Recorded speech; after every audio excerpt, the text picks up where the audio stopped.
discurso antigo e repete há 40 anos, e nos 20 que ele teve no poder, é totalmente demagógico. O resultado é o seguinte: quando você tem gasto público nessa quantidade, nessa ineficiência e nesse volume, você tem um descontrole das contas públicas, você tem inflação e aumento de juros. Aumento de juros dificulta o investimento, aumento da inflação corrói o preço principalmente quem sofre mais é o mais pobre. Portanto, o primeiro que sofre com uma política econômica desse tipo é o mais pobre, exatamente o contrário do que ele está falando, né? O presidente da Silva tem essa característica de, quando ele tem que resolver um problema muito grande, ele joga para os asseclas se degladiarem embaixo e fica assistindo de cima, e depois ele pega os restos e pega a decisão oportunista para aquele minuto final. Ele fez isso a carreira inteira, vai fazer igual agora. Então vai acontecer o quê? Ele põe o Wellington Dias, o Carlos Lupe, para dizer que não tem que cortar nada, que está tudo indo muito bem, que tem que gastar mais. Ministro do Trabalho, ministro da Integração e da Previdência. Ministro da Previdência, não da Integração. Depois os outros, o ministro da Fazenda, que na verdade é um como é que eu vou descrever? É um funcionário do presidente Lula, vai fazer o que ele mandar fazer, mas está tentando fazer com aquele jeitinho, estou tentando fazer o que é certo, tal. Ele faz aquela carinha de, estou sofrendo e tal, mas eu tenho que fazer o que é certo. Ele está tentando mesmo, mas ele não vai fazer o que o presidente disser para ele, porque o presidente descredita ele, a cada de 6 em 6 meses ele humilha o ministro da Fazenda, e ele continua lá, não, estou fazendo o que é certo. E tem os outros, a turma dos outros, que realmente acha que sabe que tem que cortar, mas finge que não está vendo. Então são 3 grupos ruins. A Simone Tebet, essa história, né, que sempre criticou tanto. A Simone Tebet, abrindo um parênteses, é assim, depois do que ela falou na candidatura à presidência, do que ela fez apoiando o presidente Lula e do que ela fez agora como ministra, você vê vídeos dela falando uma coisa A e depois no mandato falando coisa B.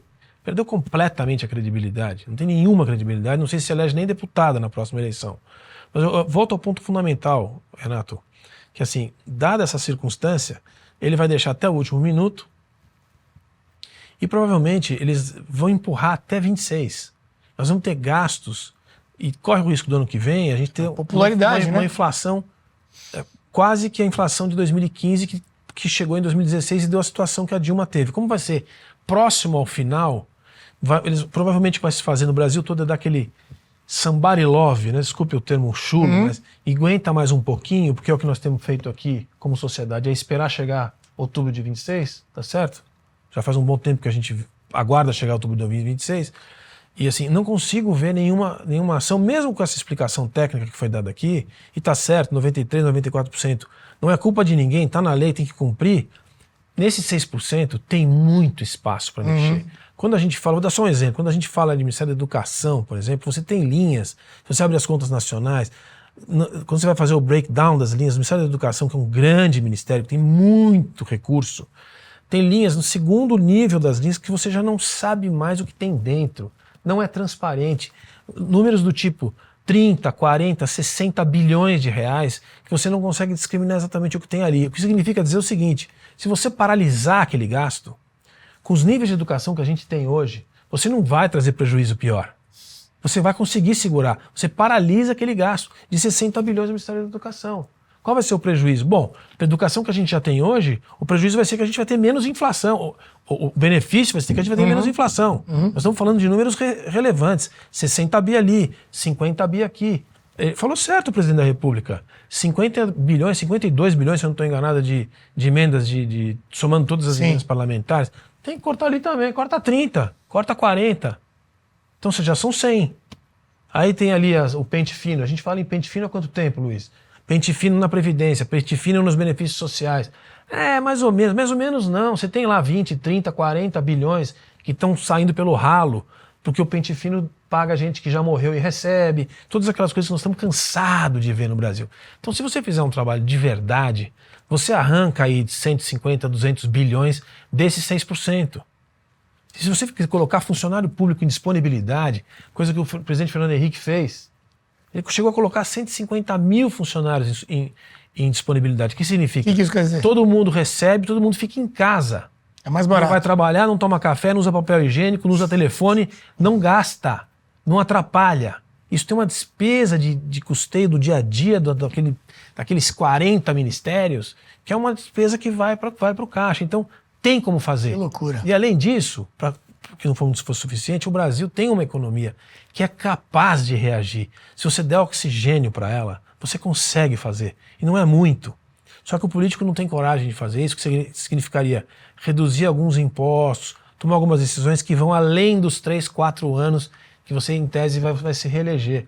A velha curva de Laffer aplicada à política. Só que Isso os aconteceu caras no último não mandato. fazem. Isso aconteceu, de certa forma, com o Paulo Então, o Guedes. problema é que o governo anterior, por uma tragédia histórica, eu não estou defendendo o governo A ou o governo B, é que ele veio com essa agenda, ele fez isso no primeiro ano, depois veio a pandemia. E a crítica que se aplica, até quase a gente cai nessa armadilha, é que como se não tivesse tido pandemia. Os números entregues, oficiais. Eu vi o Gustavo Franco fazendo uma crítica sobre isso. Olha, você pode criticar muito o governo anterior, mas você não pode criticar os números que foram entregues no final. Foram entregues superávites nas estatais, foram entregues números de orçamentários bem razoáveis. E uma orientação, uma curva de dívida em relação ao PIB descendente. Nós vamos chegar no final desse governo, se tudo continuar como está, em mais de 80% de dívida em relação ao PIB. Que para países em desenvolvimento é muito alto. Esse nível de endividamento é bom para o país rico, Sim. que tem mais, 90, 100, 110. Mas o Brasil não pode ter. O Brasil, como país em desenvolvimento, país pobre, tem uma dívida muito alta. E a gente estava no governo anterior chegando a 74, 73. Agora nós vamos passar de 80. Então, você entende? Tem espaço para mexer. Eu sei que a lei é dura, tem que ter uma reforma administrativa mesmo, mas tem espaço. Eles não querem fazer. E com o juro caindo no mundo, era uma baita oportunidade, né, de captar esses investimentos, tudo isso, mas fica cada vez mais difícil. Luiz? Olha, só para corroborar e dar um pouquinho de contexto. Quem criou essas obrigatoriedades foi a própria esquerda. A esquerda não pode mexer na educação, não pode na mexer saúde. Na educação, que é antro da esquerda. Não pode mexer na Previdência, que é antro de defesa, centenário, aliás. Quem traz a voga para que o Estado faça a Previdência é a esquerda. Lá atrás, no século XIX, marxistas começaram com esse movimento. E aí temos esse desastre aí todo ao longo do século XX, continuamos com esse desastre ainda. Então, grande problema. Assistencialismo. Quem travou todas essas contas e Constituição foi a esquerda. Agora que a esquerda é governo, pronto. Não tem que reclamar nada. Não tem que reclamar em absolutamente nada. Agora, o ponto é o seguinte. Se nós, como brasileiros, opinião pública, por quê? Porque o presidente não vai conseguir fazer nada. A expectativa do brasileiro é que o Lula faça alguma coisa. Ah, o Lula tem que cortar gás, o Lula tem que fazer reforma. O Lula não tem que fazer reforma nenhuma. Ele nem tem como, ele pode até sugerir, ele pode influenciar a opinião pública, mas quem faz a reforma chama-se Congresso Nacional.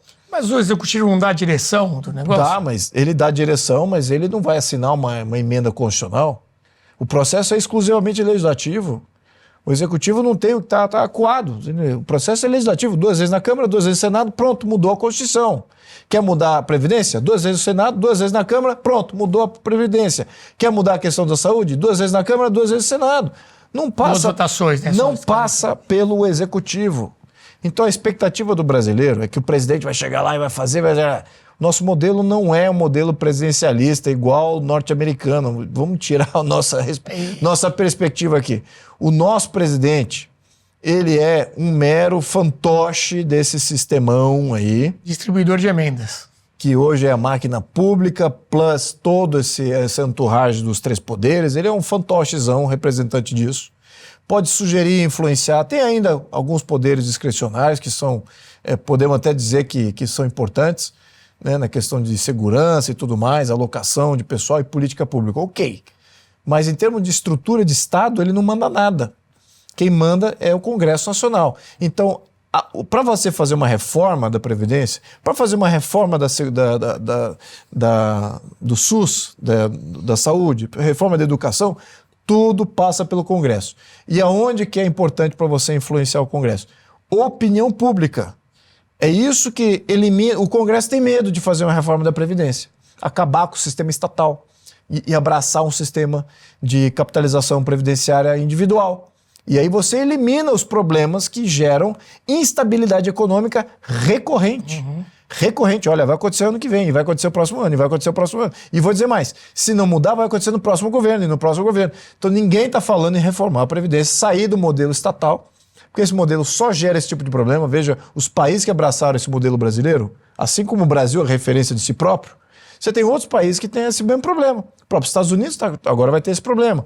A França vai ter esse problema. Outros países que não têm esse sistema que nós temos, que é um sistema privado, não tem esse problema. E o país vive muito mais estável. Não compromete a moeda, a estabilidade fiscal, não compromete a estabilidade macroeconômica do país. Agora, a Previdência do Brasil está gerando sustos semanais lá no governo federal, porque toda semana ele vê, puxa vida, tem menos gente contribuindo e tem mais gente agora absorvendo. Como é que eu vou financiar isso? É obrigatório? É obrigatório, não posso sair dessa. Ele tem que financiar. Então é uma bomba relógio crescente e por isso que esses rombos estão assustando o governo. E você vê que não tem plano nenhum, porque o susto é semanal. O controle não há controle de susto, foi um susto. Então, eles estão a cada semana assim, e agora tem que cobrar mais aqui, agora vai aumentar a alíquota de lá, agora lança aqui uma medida provisória para criar, não sei o quê. Ou seja, perderam o controle. E é isso que o mercado está vendo. O mercado já viu que esse governo não tem controle nem dos próprios gastos, não sabe de quanto vai ser o rombo na semana que vem.